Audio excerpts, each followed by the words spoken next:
کہ وہ ان چیزوں پہ اپنی تعریف چاہتے ہیں جو کام کبھی انہوں نے کیا نہیں ہوتا. اور اسی طرح ہر جگہ یہی حال ہے، پورے ملک میں بلکہ پوری دنیا میں یہی حال چل رہا ہے کہ اکثر لوگوں کا جو حال ہے وہ یہی ہے کہ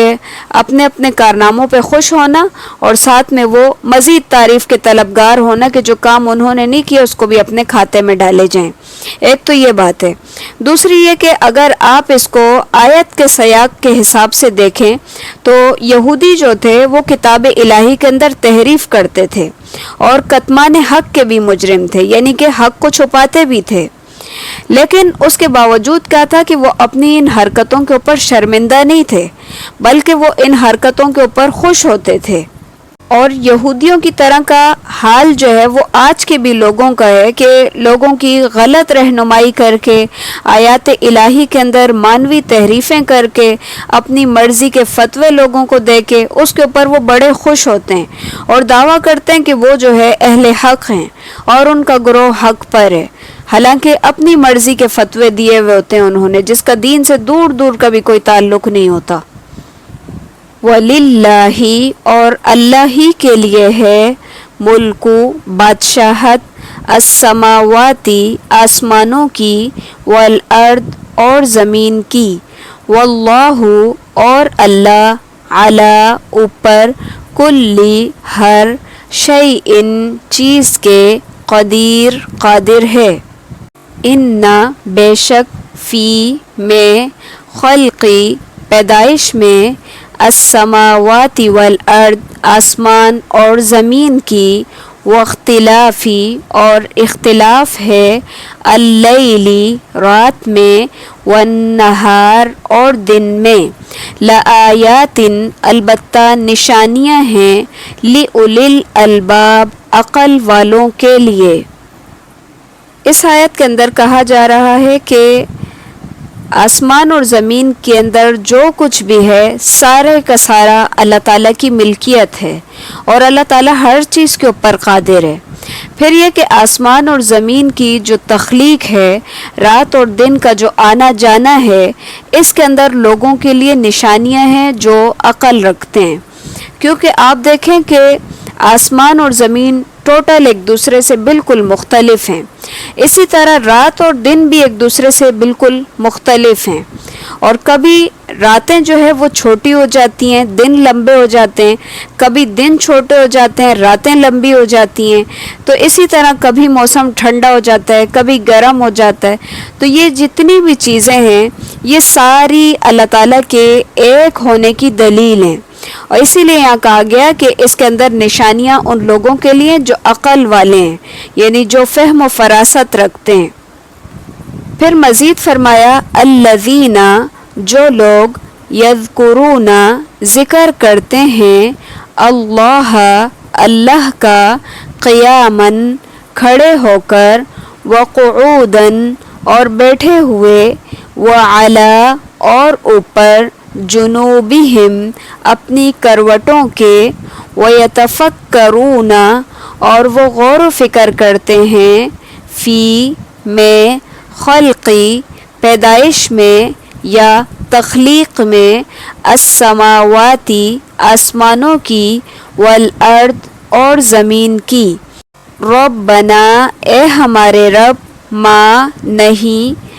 ماں کے دو ترجمے ہوتے ہیں، نہیں بھی ہوتا ہے اور جو بھی ہوتا ہے، وہ آپ کو پھر کانٹیکس کے حساب سے اس کا معنی کرنا پڑتا ہے. تو یہاں ماں کا معنی آئے گا نہیں.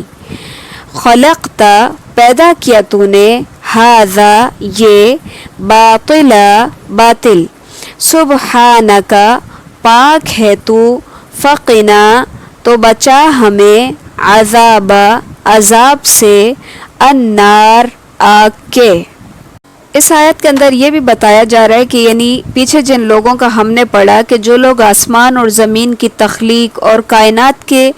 دیگر اسرار اور رموز پر غور کرتے ہیں، انہیں کائنات کے خالق اور اس کے اصل فرمان روا کی معرفت حاصل ہو جاتی ہے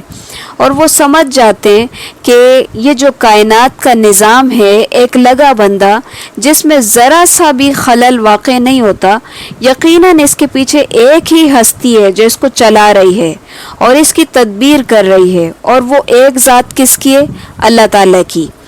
تو آگے پھر انہی لوگوں کی جو ہے صفات بیان کی جا رہی ہیں کہ یہ لوگ جب اللہ تعالیٰ کو پہچان لیتے ہیں تو کیا کرتے ہیں؟ ہر حال میں اللہ تعالیٰ کا ذکر کرنے لگ جاتے ہیں،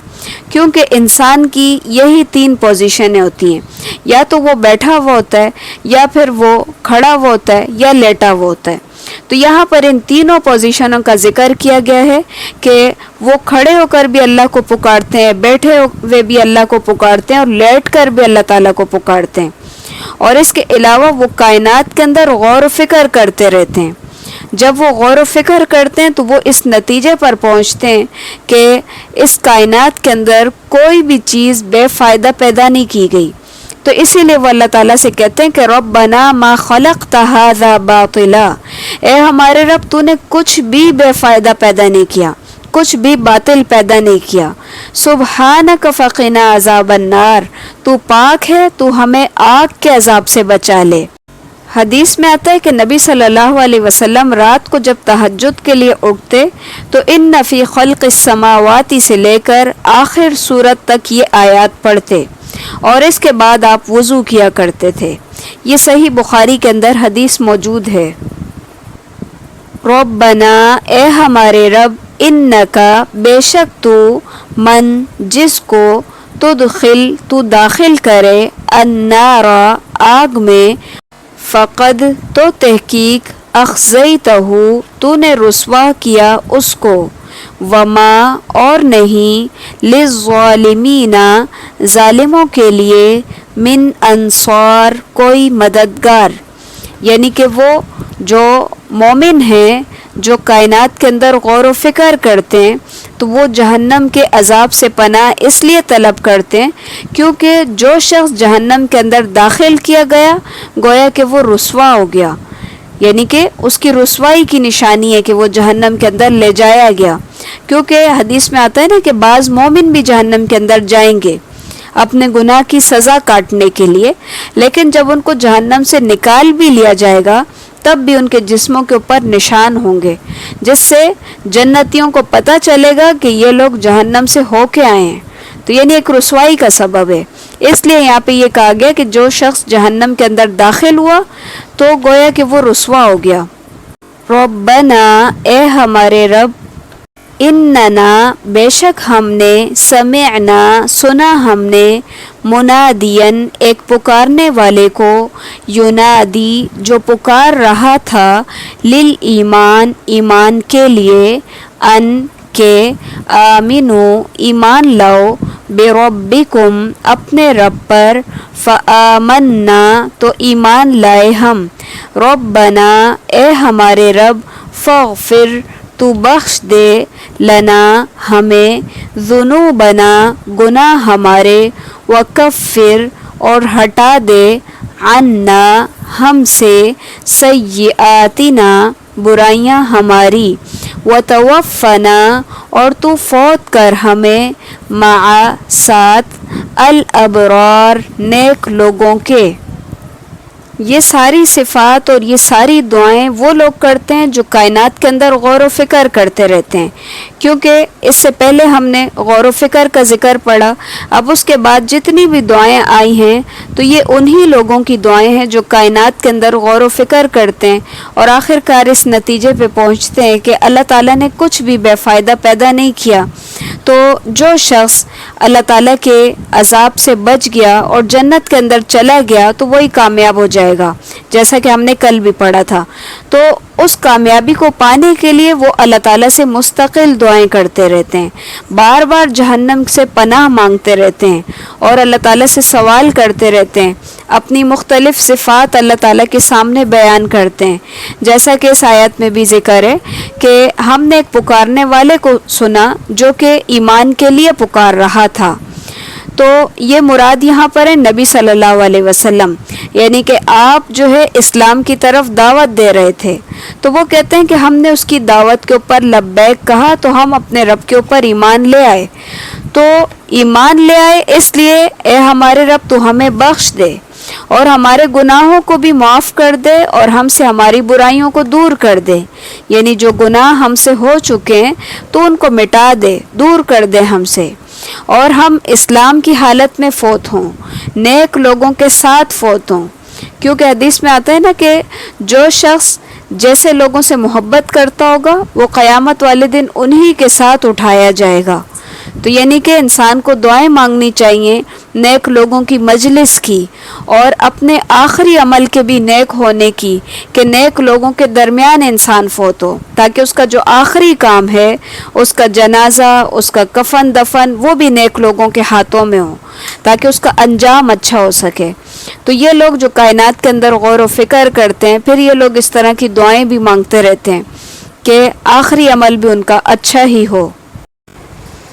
اسی کے ساتھ ہمارے آج کے لیسن کا اختتام ہے۔ سبحانک اللہم و بحمدک، نشہد ان لا الہ الا انت، نستغفرک و نتوب الیک۔ السلام علیکم ورحمۃ اللہ وبرکاتہ۔